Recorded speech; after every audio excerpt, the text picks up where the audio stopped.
할렐루야, 반갑습니다 여러분. 계속해서 이 성령으로 살고 성령으로 행하는 45쪽에서 48쪽까지 이 제목 단락이 그들은 예수님을 위해 모든 것을 버렸다라는 단락이네요. 먼저 시작하는 부분에 보면 예수님께서는 거룩한 생명을 하나로 연결하기 위해 이 세상에 오셨다. 그래서 예수님이 하나님 아버지와 함께 하셨고, 또 우리와 같은 인간의 생명도 함께 소유하셨음을 의미한다. 그러니까 예수님께서 어떻습니까? 우리에게 영원한 생명을 주시기 위해서 그렇게 이 땅에 오셔서 하나님 말씀에 순종하고 십자가에 죽으시고 3일 만에 부활하시고, 그리고 그 사역을 완성하셨을 때 예수님은 높은 하나님의 보좌에서 존귀함을 받게 되셨다라는 거죠. 왜냐하면 이게 요한복음 7장 38에 39절에 보면 여기 이제 나를 믿는 자는 성경에 이른 것 같이 그 배에서 생수의 강이 흘러나오라 하시니 이는 그를 믿는 자들이 받을 성령을 가리켜 말씀하신 것이라. 그런데 예수께서 아직 영광을 받지 않으셨으므로 성령이 아직 그들에게 계시지 아니하더라 말씀이죠. 그러니까 이 성도들 안에 내주하시는 하나님의 완전한 성령이 주어진 것은 예수님의 영화 이후에 일어난 일이었고, 그것이 이제 오순절의 교회의 지체들에게 임하신 성령은 바로 영광을 받으신 예수님의 영이셨다. 그래서 만약 성령 충만함이 예수님과 함께하는 것이라면 예수님의 개인적인 관계는 위로자의 충만한 은사를 받아들이기 위한 첫 번째 조건이다. 그래서 예수님이 제자들과 친밀한 교제를 유지하셨던 것은 바로 이러한 목적을 달성하기 위함이셨다. 예수님은 자신을 제자들과 일치시키기를 갈망하셨다. 제자들이 진실로 자신과 하나 된 것을 느끼기 원하셨다. 가능한 범위 내에서 제자들이 각자를 예수님을 동일하시기 원하셨고, 지식, 사랑, 순종을 통해서 제자들은 내적으로 예수님과 함께 결합되어야만 했다. 이것은 예수님의 영화로운 영에 참여하기 위한 준비 과정이다. 이를 통해서 우리에게 주시는 교훈은 아주 단순하지만 매우 중요한 교훈인데, 예수님을 믿는 많은 그리스도인들은 주님을 섬기는 데 있어서 아주 열심을 내고 있고 거룩하게 되기를 몹시 갈망하고 있는데, 그런데 그들은 아직 스스로의 노력에 의해서 성공을 거두지 못하고 있다. 마치 그들은 성령의 약속을 알지 못하는 사람들처럼 스스로 행하고 있다. 성령으로 충만하게 된 성도들의 생각이나 조언은 그들에게 거의 영향력을 끼치지 못하고 있다 라고 하면서 그 이유에 대해서 얘기를 합니다. 그 이유가 뭐냐면 그들은 예수님과의 개인적인 친밀한 관계가 부족하기 때문이다 라고 합니다. 그래서 그 46쪽 맨 단락에 보면 전적으로 예수님께 전념하는 마음과 전적으로 그분을 의지하는 마음만이 성령의 충만함을 소망할 수 있겠다. 제가 저번에 말씀드렸죠. 그 예수님에 대한 부분은 어떤 체계나 그 프로그램으로 되는 게 아니라고, 어떤 교회에서 프로그램을 만들어서 예수님을 아는 게 아니라 정말로 예수님을 갈망하는 마음, 예수님을 사모하는 마음, 그 마음만 있으면 된다고 말씀드렸잖아요. 만나주시는 거는 주님이시지만 그런 마음이 있어야 된다고. 그래서 아무튼 그런 내용이 나오네요. 그리고 마태복음 13장에는 천국은 마치 이것이 이런 말씀이 나오는데, 결국에 뭐냐면 우리 마음속에 하나님의 나라를 소유하기 위해서는 우리가 가진 모든 것을 다 팔아야 한다는 뜻이다. 그래서 우리가 서 있는 세계에는 두 가지 세계가 있는데, 세상을 향한 욕망과 또 다른 한 가지는 하나님 하늘나라를 향한 열망이다. 그래서 뭐예요? 우리는 그 중에서 한 가지를 선택을 해야 되죠. 아무튼 그런 내용을 쭉 이야기하면서 이제 우리가 하나님을 택하여 나가는 거, 아무튼 그런 내용 가운데 이 48쪽까지 내용이 다 마무리됩니다. 오늘 이 내용을 가볍게 압축해 보자면 뭐 그 전에 이야기했던 뭐 내용이 다 담겨 있네요. 하나님에 대한 갈망, 사모함이 있어야 되고, 저 역시도 처음에 예수님을 믿을 때 둘 중에 하나 믿든지 아니면 안 믿든지, 이것도 저것도 아닌 거 싫었고, 한 가지만 그냥 하나님이 살아계신 게 맞다면 그걸 진짜 하나님 살아계신 거를 하나님 만나기 위해서, 물론 은혜였지만 나도 내 목숨을 걸어야겠다는 생각을 했었고, 목숨을 걸어야겠다 했지만 걸지 않아도 주님께서 만나주시는 그런 은혜가 있었고, 그러니까 주님이 원하시는 마음 중심이니까. 가끔 가다가 뭐 청년들이나 어떤 사람들이 이렇게 얘기해요. 뭐 하나님을 위해서 충분히 내가 하고 있는데 왜 자꾸 하나님을 모른다고 하는데 기분 나쁘다. 그러니까 뭐 오늘 책에도 나와 있잖아요. 뭐냐면 지금 뭐 사람들은 자기가 뭐 예수님을 위해서 할 만큼 했다라고 하지만 사실 그것이 하나님을 모르는 겁니다. 하나님을 위해서 할 만큼 했다라는 게 어디 있어? 그거는 자기의 기준이고, 그리고 그게 세상적인 기준으로 들어봐도 진짜 뭐 얼마나 뭘 했다는 건지, 그냥 남는 시간 쪼개가지고 뭐 기도 좀 하고 성경 조금 보고 봉사 조금 하고 그거 가지고 뭐 하나님을 위했다 얘기하는 건지.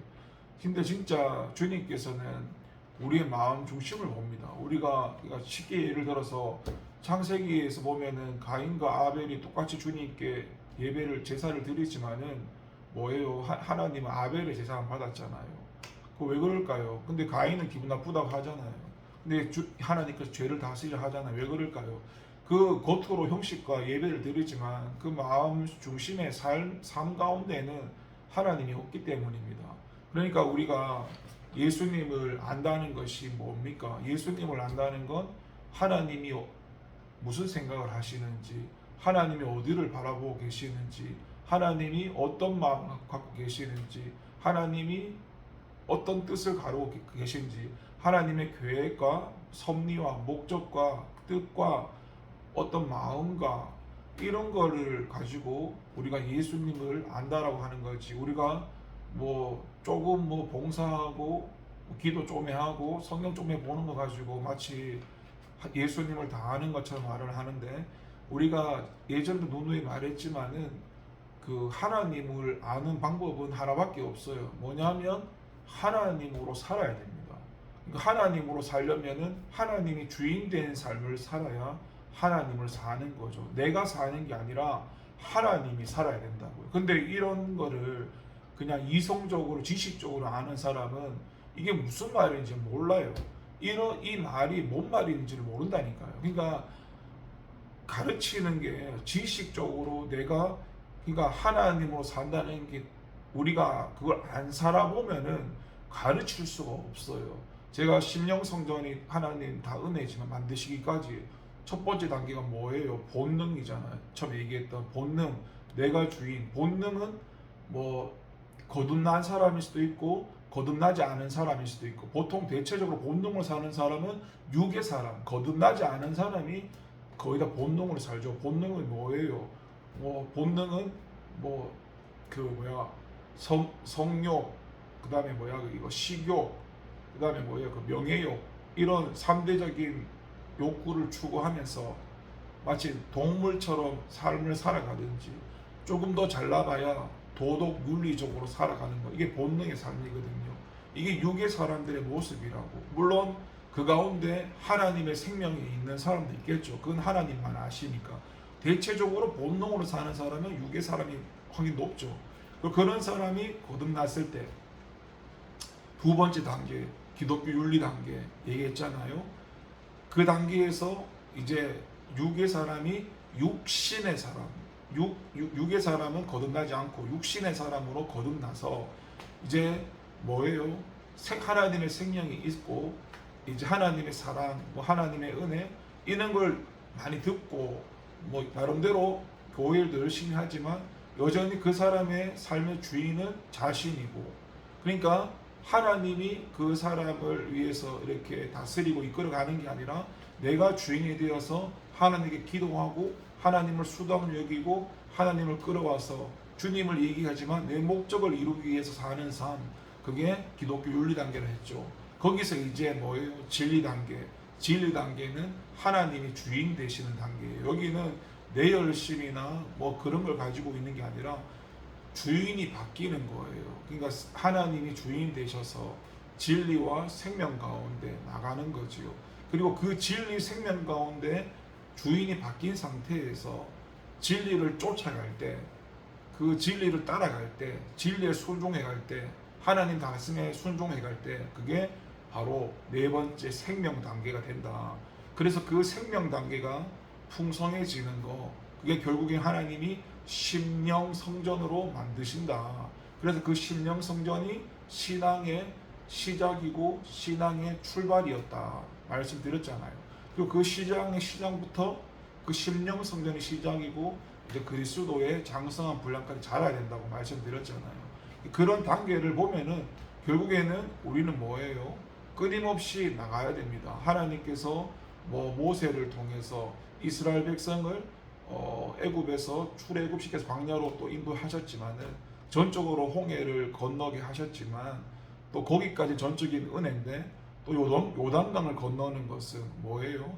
그 자유의지 가운데 은혜 속에서 자유의지 가운데 우리가 자유의지를 가고 순종하고 나가야 되는 거지요. 그렇게 신앙이 정체되어 있는 것이 아니라 끊임없이 나가야 되는데 보통 청년들이 이야기했던 뭐 내가 주님을 위해서 뭐 한다, 그거는 거의 보면은 본능적인 삶에서 진짜 많이 성장해도 기독교 윤리 단계, 기독교 윤리도 그 2단계인데 그게 굉장히 믿음, 육신의 삶이지만 그 삶도 굉장히 믿음이 좋은 겁니다. 물론 그게 내가 주인된 삶인데 대표적인 케이스가 제가 그 빌레몬서의 빌레몬을 예를 들었잖아요. 그러니까 그 뭐예요? 본능으로 사는 사람은 악을 악으로 갚고 맞죠? 완전 세상 사람들은. 근데 2단계 거기 기독교 윤리로 넘어오신 분들은 뭐예요? 하나님 사랑 이런 걸 생각하면서 그 원수를 사랑하지는 못하지만, 그러니까 사랑은 못하지만 그 2단계에는 최소한 악을 악으로 갚지 않는다고. 내가 뺨다구 한 대를 맞으면 똑같이 뺨다구 한 대를 때리지 않는다고. 그러니까 악을 갚는 것도 하나님께 있으니까. 그래서 그 빌레몬도 그 뭐예요? 자기 종이 그 도망갔잖아요. 그 오네시모가 도망갔을 때 죽여도 되는데 하나님을 믿으니까, 예? 어때요? 그를 죽이지 않죠. 예. 그래서 그게 그 단계로 살아도 그게 교회에서 1등 신자의 모습, 그 정도만 살아도 얼마든지 교회의 숫자는 부흥할 수 있는 그런 믿음이 그 2단계 기독교 윤리 육신의 신앙이었다. 그런데 그 신앙조차도 교회의 모습 중에 보면 그 정도로 살아가는 사람도 많지 않아요. 10%도 안 될걸요. 이게 뭐 비난하는 게 아니라 진짜 뭐 악을 악으로 갚지 않고, 예? 내가 주인 되어 살지만 하나님께 충성하면서, 예? 그렇게 몸 바쳐서 심지어 내가 주인 되지만 하나님을 위해서 순교까지 하려고 하는 그 마음, 예? 뭐 그렇게 살 수 있는 사람이 얼마나 됩니까? 내가 주인이지만 그런 사람 잘 없죠. 아무튼 그 단계를 지나서 이제 하나님이 주인 되시는 단계, 진리, 그리고 그 진리 주님의 다스림 속에서 하나님의 그 진리 생명을 쫓아 순종하고 살면 생명으로 사는 거, 거기서 심령 성전이 이루어지는 이제 그 신앙의 출발이라고 얘기했죠. 그러니까 오늘 본문 말씀은 그렇습니다. 우리가 하나님께 나아가려면요, 네? 뭐예요? 그 천국은 마치 마태복음 13장 비유처럼 우리가 가진 것을 다 팔아야 돼요. 그러니까 하나님께 올인을 해야 된다고. 양다리를 걸쳐갖고는 주님을 알 수도 없고 주님 만날 수도 없고 역사를 체험해도 여전히 내 삶 속의 주인 가운데 그냥 하나님이 체험시켜 주는 것 뿐이지 달라진 건 하기도 없어요. 하나님을 만나려면 하나님으로 살아야만 하나님을 만나는 거예요. 그러니까 우리가 뭐예요? 하나님을 만나지 못하면 설교를 하더라도 말씀대로 사세요, 말씀대로 살세요, 이 설교를 하더라도 그 설교가 자기가 무슨 말인지 알지 못하면서 말씀대로 사세요라는 걸 모르면서 그냥 지식적으로 말씀대로 사세요, 자기가 그냥 이 지적인 거 가지고 얘기하는 거예요. 그러니까 그거는 하나님을 모르는 사람도 얼마든지 그냥 성경 가지고 그런 말 할 수 있고 누구나 그런 말 할 수 있어요. 그거는 진짜 말씀대로 사는 게 아는 게 아니에요. 그래서 히브리서에서 얘기하잖아요. 뭐라고 얘기합니까? 히브리서에서 그 의의 말씀을 경험하지 못한 자라고. 말씀은 경험해야 돼요. 그러니까 어린아이는 들을 줄도 몰라, 말할 줄도 모르잖아요. 하나님을 모르잖아요. 그러니까 속 사람이 성장해야만 죄를 깨달아지고 하나님 주인과 내가 주인의 분별이 인식이 되어지고, 예? 그때는 하나님의 다스림을 내가 막 설치고 내가 막 열심히 하는 게 아니라 그분의 다스림과 인도를 받기 위해서 그렇게 나가는 게 진리 단계고, 거기에 순종하는 게 생명 단계인데 그렇게 나아가는 것이죠. 그렇게 하나님이 주인 되신 삶, 하나님이 주인 되고 역사하고 그런 생명의 삶이 흘러 넘쳐 나갈 때 그 생명의 삶 가운데 그 생명이 흘러 넘쳐서 다른 사람을 살리는 것입니다. 그러니까 여러분 선택을 한 가지 하십시오. 정말로 여러분이 전도사님 생각 아닙니까? 나는 주님을 위해서 이렇게 하고 있는데 진짜 그 말이 저한테 대변할 필요 없고 진심이면 진짜 그 말 진심이면 하나님께 올인을 하십시오. 그냥 그러면 진심이잖아요. 하나님께 올인을 하라니 그러면 올인한다는 게 진심이라는 거잖아요. 예? 모든 것을 다 포기하고 하나님께 나가는 거잖아요. 근데 그럴 용기가 없으실걸요. 그렇게 하시고 싶으지 않을걸요. 멀리 내다보지 않아도 오늘 하루만 내다봐도 오늘 저와 여러분이 어떻게 사는지 딱 보면은 우리 믿음이 다 드러납니다. 말하지 않아도 내가 어떻게 사는지, 내가 주인 되어 살고 내가 하고 싶은 대로 살고 내 기분 감정대로 살고 그게 다 본능으로 사는 거 아닙니까? 그런데 무슨 하나님을 위해 뭘 이만큼 하는데 그러니까 진짜 하나님을 완전 모르면서 말을 하고 있는 거지요. 그래서 또 그런 말 하면 또 기분 나쁘다 하고. 여러분 말씀을 정리합니다. 하나님을 만나려면 하나님께 나가야 됩니다. 하나님 만나 주셔야 되지만 우리가 한 가지의 길을 선택해야 됩니다. 세상이냐 하나님이냐. 여러분 윤리 도덕, 그러니까 예수 믿는 것은 윤리 도덕이 아닙니다. 예수 믿는 것은 진리요 생명입니다. 윤리 도덕을 지켜야 하지만 진리 생명이라는 건 하나님을 따르면 사는 거고 하나님을 따르지 않으면 죽는 겁니다. 사느냐 죽느냐가 바로 신앙이고 예수 믿는 겁니다. 그래서 중간 다리가 없고 양다리가 없고 하나만 선택해야 됩니다. 여러분 결단하십시오. 진짜 예수님을 믿으신다면, 진짜 예수님을 원하신다면 하나님 선택하시고 예수님 선택하시고 성령님을 선택하시길 바랍니다. 기도하겠습니다. 하나님 아버지 감사합니다. 오늘 말씀을 통해서 우리가 하나님께 올인을 해야 됩니다. 모든 것을, 그러니까 하나님이 발견돼야 되고 이 세상 가치보다 하늘의 가치가 영원한 것이 발견되어질 때 천국은 마치 그 밭에 그것을 본 사람 다 파는 것처럼 그 가치가 발견되지 않으면 포기할 수가 없습니다. 하나님 우리의 삶 가운데 영원한 것, 죽지 않고 썩지 않고 영원하고 신령한 것들을 발견하게 되시고 우리가 왜 살아가는지, 우리가 어떤 존재로 살아가야 되는 존재인지 다시 한번 정체성을 깨닫게 하시고 주님을 따라 살아가는 우리가 될 수 있도록 우리 속사람을 거듭나게 하셔서 우리 속사람이 끊임없이 생명이 주님의 말씀에 순종되어질 때 성장시켜 주시옵소서. 감사드리고 예수님의 이름으로 기도합니다. 아멘.